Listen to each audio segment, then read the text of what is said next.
اور یہ تو قرآن کہہ رہا ہے، وہ اللہ کا رسول جو ساری امت کے لیے روتا روتا روتا دنیا سے اٹھ گیا، اور ایسا رویا کہ کوئی نبی نہ رویا، ایسا تڑپا کہ کوئی نبی نہ تڑپا، کہ اللہ کو ہزاروں دفعہ تسلیاں دینے کے لیے جبریل بھیجنا پڑا، قرآن بھیجنا پڑا کہ آپ اتنا غم کیوں کرتے ہیں، آپ اتنا کیوں روتے ہیں۔ ایک دفعہ میں نے وہ آیات جمع کی تھی جن میں اللہ تعالیٰ نے اپنے نبی کو تسلی دی ہے، وہ اتنی بن گئی کہ ان کو لکھنا مشکل ہوگا میرے لیے۔ وہ 100 سے زیادہ آیات بنتی ہیں جس میں اللہ تعالیٰ تسلی دے رہا ہے، لعلک باخع نفسک الا یکونوا مؤمنین، لعلک باخع نفسک علی آثارہم ان لم یؤمنوا بهذا الحدیث اسفا فلا تذهب نفسك عليهم حسرات ما انت عليهم بوکیل لست عليهم بمسيطر ما انت عليهم بجبار من كفر فلا يحزنك كفره ولقد نعلم انك يضيق صدرك بما يقولون۔ اس قسم کی آیات جن میں اللہ کہہ رہا ہے میرے حبیب اتنا غم نہ کر، اتنا غم نہ کر، اس قدر غمگین اپنی امت کے لیے۔ اس کے باوجود آپ کا گلہ قرآن ہی میں سن لو، جب ایسے نافرمان جو کبیرہ گناہ کرتے کرتے مر گئے، اس بددیانتی میں، شرابوں کے پینے میں، نماز کے چھوڑنے میں، کبیرہ گناہوں میں غرق ہو کے مر گئے، تو یہی اللہ کا رسول جو ہمارے لیے رویا بھی اور تڑپا بھی، یہ نا فلا تذهب نفسک علیہم حسرات، یہ آیت اس مضمون میں ایسی زبردست آیت ہے کہ اس کو اردو زبان میں منتقل نہیں کیا جا سکتا، کہ جو اللہ تعالیٰ نے آپ کے اندر کے سینے کا غم، حسرات اور فلا تذهب نفسک علیہم حسرات، ان الفاظ میں جو اللہ نے اپنے محبوب کے سینے کا غم بیان کیا ہے، اللہ کی قسم کوئی زبان اس کا ترجمہ نہیں کر۔ قیامت کے دن جب دیکھے گا ہماری نافرمانیاں تو کہے گا یا رب ان قوم اتخذوا هذا القرآن مہجورا، اے میرے مولا یہی ہے میری وہ امت جس نے میرے قرآن کو چھوڑ دیا، میرے قرآن نے پکارا مسجد میں آؤ، انہوں نے مسجدوں کی راہیں چھوڑ دیں۔ مجھے بتاؤ یہ اتنا مجمع کہاں سے آ گیا ہے؟ یہ اس میں سے 1/3 باہر سے آیا ہوگا، یہ 2/3 تو سارا گلستان کالونی کا ہے۔ ان کے قدم باقی 5 نمازوں میں کیوں نہیں اٹھتے؟ یہ کہاں چلے جاتے ہیں؟ کیا یہ اللہ کی دھرتی پہ 8 دن نہیں رہتے؟ کیا یہ صرف 8ویں دن اللہ کا رزق کھاتے ہیں؟ کیا یہ صرف 8ویں دن اللہ کا پانی پیتے ہیں؟ کیا یہ صرف 8ویں دن اللہ کی ہوا کے ٹنوں ٹن اپنے پھیپھڑوں میں لے جاتے ہیں؟ کیا یہ صرف 8ویں دن اللہ کے دیے ہوئے نور سے دیکھتے ہیں؟ کیا یہ صرف 8ویں دن اپنے کانوں سے سنتے ہیں؟ کیا یہ صرف 8ویں دن اپنے جسم کی نعمتوں سے فائدہ اٹھاتے ہیں؟ کیا یہ صرف 8ویں دن سورج کی روشنی سے نفع اٹھاتے ہیں؟ کیا یہ صرف 8ویں دن تاروں کی جھلملاہٹ سے نفع اٹھاتے ہیں؟ کیا یہ صرف 8ویں دن اپنے بیوی بچوں کے ساتھ بیٹھتے ہیں؟ اس پتھر دل کو کیا ہوا؟ کیوں نہیں اس کے دروازے پہ دستک پہنچتی؟ یہ کیوں ویران ہو گئے؟ ایسے تو پتھر بھی سخت نہیں۔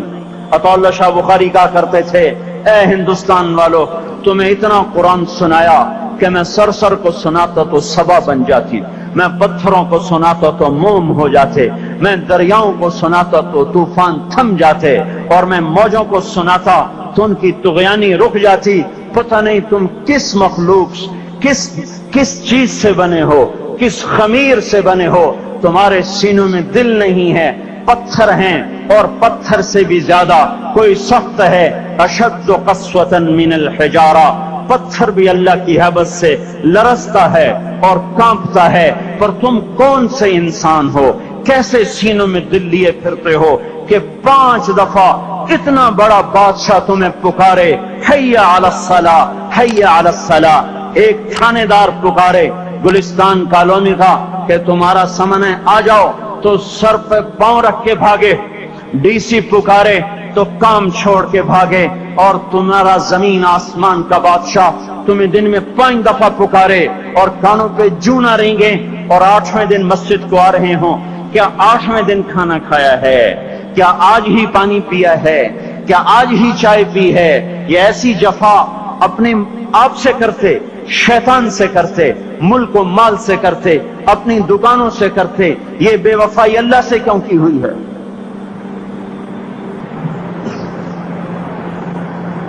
جس زمین پہ سجدہ نہ ادا ہو،